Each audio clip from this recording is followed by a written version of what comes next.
Iran যুক্তরাষ্ট্রের সংঘাতের মাঝেই প্রশান্ত মহাসাগরের নীল জলরাশিতেও উত্তাপ। একদিকে চলছে আমেরিকা ও দক্ষিণ কোরিয়ার যৌথ সামরিক মহড়া ফ্রিডম শিল্ড, অন্যদিকে উত্তর কোরিয়ার সর্বোচ্চ নেতা কিম জং উন পাঠালেন এক প্রলয়ঙ্করী বার্তা। তবে এবারের বারুদ মাখা মঞ্চে কিম একা নন, তার পাশে দেখা গেল এক কিশোরীকে, যাকে নিয়ে এখন বিশ্বজুড়ে চলছে তোলপাড়। পূর্ব উপকূলের শান্ত সকাল হঠাৎ করেই কেঁপে ওঠে দানবীয় রকেটের গর্জনে। ধোঁয়ায় আচ্ছন্ন চারপাশ, আর সেই ধোঁয়ার মাঝেই দেখা গেল এক অভূতপূর্ব দৃশ্য। সামরিক কোট পরা কিম জং উন একা নন, তার হাত ধরে দাঁড়িয়ে আছে ১৩ বছর বয়সী কন্যা কিম জু আ। বাবার সাথে মিলে তিনি তদারকি করছেন ধ্বংসাত্মক অস্ত্রের পরীক্ষা। উত্তর কোরিয়ার রাষ্ট্রীয় সংবাদ মাধ্যম জানাচ্ছে, এটি কোনো সাধারণ পরীক্ষা ছিল না। ৬০০ millimetre ultra precision rocket launcher থেকে ছোড়া হয়েছে একের পর এক রকেট। প্রযুক্তির চরম উৎকর্ষে তৈরি এই মারণাস্ত্রগুলো যেন আকাশের বুক চিরে জানান দিচ্ছে উত্তর কোরিয়া এখন যে কোনো সময়ের চেয়ে বেশি আক্রমণাত্মক।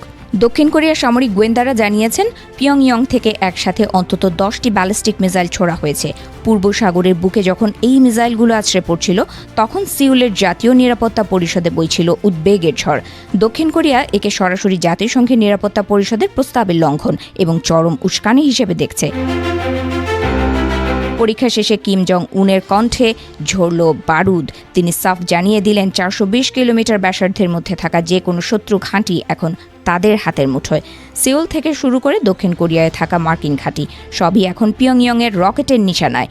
কিমের ভাষায়, শত্রুদের মনে এমন ভয় ঢুকিয়ে দিতে হবে যাতে তারা পালানোর পথ খুঁজে না পায়।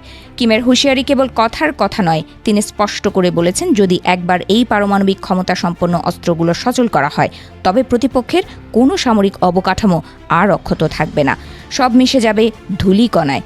তার এই বক্তব্য সরাসরি ওয়াশিংটন এবং সিউলের সামরিক আস্ফালনের পাল্টা জবাব হিসেবে দেখা হচ্ছে। সামরিক মহড়ায় কিম জু আ এর সরব উপস্থিতি এখন আর কেবল বাবার সাথে মেয়ের ঘোরাঘুরি নয়। বিশেষজ্ঞরা বলছেন, বড় বড় লঞ্চ ট্রাক আর মিসাইল সাইলোর মাঝে এই কিশোরের উপস্থিতি একটি গভীর রাজনৈতিক সংকেত। কিম জং উন হয়তো বিশ্বকে জানিয়ে দিচ্ছেন কে হতে যাচ্ছেন উত্তর কোরিয়ার পরবর্তী দণ্ডমুণ্ডের কর্তা। ১৯ মার্চ পর্যন্ত চলবে আমেরিকা ও দক্ষিণ কোরিয়ার ফ্রিডম শিল্ড মহড়া।